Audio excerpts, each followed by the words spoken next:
नमस्कार। Quarterly result के बारे में आपके बहुत से डाउट हैं कि कहाँ से पता चले कि क्वार्टरली रिजल्ट कब आने वाला है, कहाँ से पता चले कि कितना अनुमान लगाया गया है कि कितनी कंपनी की अर्निंग हो सकती है। अनुमान कैसे पता चले कि कितना उसकी अनुमानित है और कितना एक्चुअल रिजल्ट आया। नेक्स्ट अर्निंग कब आने वाली है, उसका क्या अनुमान है। आज कौन सी कंपनियों का क्वार्टरली रिजल्ट आया है और उनमें क्या जो अनुमानित था उससे ज़्यादा आया है या कम, और अभी क्या हमें उस कंपनी को फर्दर एनालिसिस के लिए देखना चाहिए क्वार्टरली रिजल्ट देख के। तो अभी क्वार्टरली रिजल्ट तिमाही नतीजों का जो दौर चालू हुआ है। हर 3 महीने में कंपनी अपना रिजल्ट अनाउंस करती है। पूरे साल भर में आप 4 बार देखेंगे कि कंपनी रिजल्ट अनाउंस कर रही है। तो मार्च के महीने में वार्षिक एनुअल रिजल्ट प्रस्तुत किया जाता है। जैसे अभी पूरे साल का लेखा-जोखा कंपनी दिखाएगी, कितना अर्निंग किया, कितना सेल्स किया। लेकिन हर 3 महीने में कंपनी एक अर्निंग दिखाती है अपना। वो हम कैसे पता लगा सकते हैं, वो चीज़ हम डिटेल में सीखेंगे। तो टीसीएस का एग्ज़ाम्पल है ये। पहले हम देख लेते हैं किसी कंपनी का अर्निंग कहाँ से पता चले कितना अनुमानित है और कब आने वाला है। फिर हम देखेंगे आज कौन-सी कंपनियों का अर्निंग आया है, वो कैसे पता चले, वहाँ पे कैसे हमको देखना है वो डेटा को। तो टीसीएस का चार्ट आप ओपन कर लीजिए ट्रेडिंगव्यू.कॉम पे। किसी भी कंपनी का अगर आपको देखना है, आप ट्रेडिंगव्यू.कॉम पे उसका चार्ट ओपन कर लीजिए और यहाँ डेली टाइम फ्रेम का चार्ट लगा लीजिए, डेली टाइम फ्रेम का। इसमें यहाँ नीचे देखिए, यहाँ लिखा हुआ है ई। ई का मतलब है इस दिन अर्निंग आई है, अर्निंग डिक्लेयर किया है। नेक्स्ट अर्निंग यहाँ पे दिखा रहा है आपको, इस दिन आएगी। पिछली वाली अर्निंग यहाँ दिखा रहा है। और ये डी जो लिखा है, इसका मतलब इस दिन कंपनी ने डिविडेंड भी अनाउंस किया है। और ये जो ई जो ग्रीन में है, मतलब कि जितना अनुमानित था उससे ज़्यादा अर्निंग आया है। अगर ये रेड में है, रेड कलर में, मतलब जितना अनुमान लगाया गया था उससे कम आया है अर्निंग। तो इसको जब आप क्लिक करोगे यहाँ से, तो आपको क्या दिखेगा कि अनुमान लगाया गया था, रिपोर्टेड 37.14, एस्टिमेट था 36 का, और सरप्राइज आया 1.1, मतलब 3% ज़्यादा अर्निंग आई जितना अनुमान लगाया गया था। और वैसे ही रेवेन्यू में भी 0.37% ज़्यादा आया जितना कि अनुमानित डेटा था। यहाँ पे आप क्लिक कीजिए, रेवेन्यू तो बढ़ा है लेकिन अर्निंग में कमी आई है जितना अनुमान था उससे। रेवेन्यू 1% से बढ़ा है लेकिन अर्निंग में जितना अनुमान था उससे कम है। तो मोटा-मोटी आपको एक जानकारी मिल जाती है ट्रेडिंगव्यू.कॉम से ही। और नेक्स्ट अर्निंग कब आने वाली है? 9 जुलाई को आने वाली है अगली अर्निंग। तो आपको प्लान करना है अगर क्वार्टरली रिजल्ट के बेस पे, तो आपको पता है कि कब आने वाली है अर्निंग, अभी जो अर्निंग आई है वो ज़्यादा आई है या कम आई है। अब आपको अगर ये पता करना है कि आज कौन-सी कंपनियों में अर्निंग अनाउंस हुई है और उनमें क्या देखना है, तो आप आ जाओ screener.in पे। फंडामेंटल एनालिसिस के लिए स्क्रीनर है और टेक्निकल चार्ट एनालिसिस के लिए ट्रेडिंगव्यू.कॉम है। यहाँ स्क्रीनर पे जो ये नाम लिखा होता है स्क्रीनर, इस पे आप क्लिक कर दो। तो आपको जो पेज खुलेगा वो ये पेज खुलेगा, स्टैंडर्ड पेज। इसमें आपको यहाँ पे आना है क्वार्टरली रिजल्ट पे। ये जो लिखा है क्वार्टरली रिजल्ट, यहाँ पे आपको क्लिक करना है। कोई पेड वर्जन लेने की ज़रूरत नहीं है, फ्री वर्जन में आपको ये मिल जाएगा। ये मैंने ये क्लिक किया तो ये पेज ओपन हो गया। यहाँ पे आज जिस जिस कंपनी का रिजल्ट आया है वो यहाँ पे दिखा रहा है।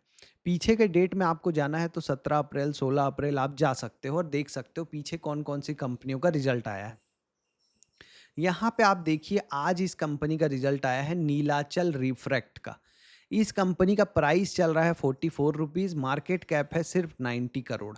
यहाँ पे आपको क्या दिख रहा है, ईयर ऑन ईयर इस कंपनी का सेल्स जो है 1 साल से पहले, मतलब आप अगर मार्च क्वार्टर का रिजल्ट देख रहे हो तो आपको पिछले साल के मार्च से ही कंपेयर करना चाहिए। क्यों? क्योंकि इस सीज़नैलिटी इफ़ेक्ट होता है। मान लो दिवाली के टाइम में जो बिक्री होगी किसी कंपनी की, वो तो उसको पिछले दिवाली से ही कंपेयर करोगे तो पता चलेगा ना। तो एक तो होता है आप इस क्वार्टर को सेम क्वार्टर से कंपेयर करो। अगर आप मार्च का डेटा देख रहे हो तो पिछले साल मार्च से कंपेयर करो, और एक आप देखो कि पिछले क्वार्टर से भी क्या बढ़ा है। अगर दोनों में बढ़ावत हो तो बहुत अच्छा है। जैसे पिछले मार्च में इसका जो सेल्स था वो 0.36 करोड़ था। दिसंबर के महीने में 0.45 करोड़ था, अभी 0.49 करोड़ है। तो मार्च से लेके अभी तक, पिछले ईयर ऑन ईयर 1 साल पहले से लेके अभी तक कितना परसेंट बढ़ा है? 36% बढ़ा है। वैसे ही जो अर्निंग पर शेयर है, ईपीएस, एक शेयर के पीछे की कमाई, वो भी कंपनी की बढ़ी है 98% से। तो जो 4 डेटा जो सबसे इम्पोर्टेंट होते हैं, सेल्स, एबिटा, नेट प्रॉफिट और ईपीएस, यहाँ पे आपको वो चारों डेटा बिल्कुल क्लियरली दिखाया हुआ है, आपको पूरा पेज पढ़ने की ज़रूरत नहीं है। आपको ये चारों डेटा अगर ग्रीन में दिखे और बड़ा नंबर हो, जैसे यहाँ दिख रहा है 30%, 90%, तो आपको उस कंपनी को अपने वॉच लिस्ट में रखना चाहिए। नेक्स्ट स्टेज पे लेके जाना चाहिए एनालिसिस करने के लिए, जो भी आपका सिस्टम है। आप सुपर ट्रेंड लगाते हो, आप रिलेटिव स्ट्रेंथ लगाते हो, आप आरएसआई, मूविंग एवरेज जो भी लगाते हो आप, अगर आपको स्टॉक्स आइडेंटिफाई करना है तो यहाँ से आप कर सकते हैं, क्योंकि इनमें फंडामेंटल रिजल्ट अच्छा आया है। तो पीछे से धक्का लग रहा है फंडामेंटल का, तब आपका टेक्निकल के भी काम करने की प्रोबेबिलिटी बढ़ जाएगी।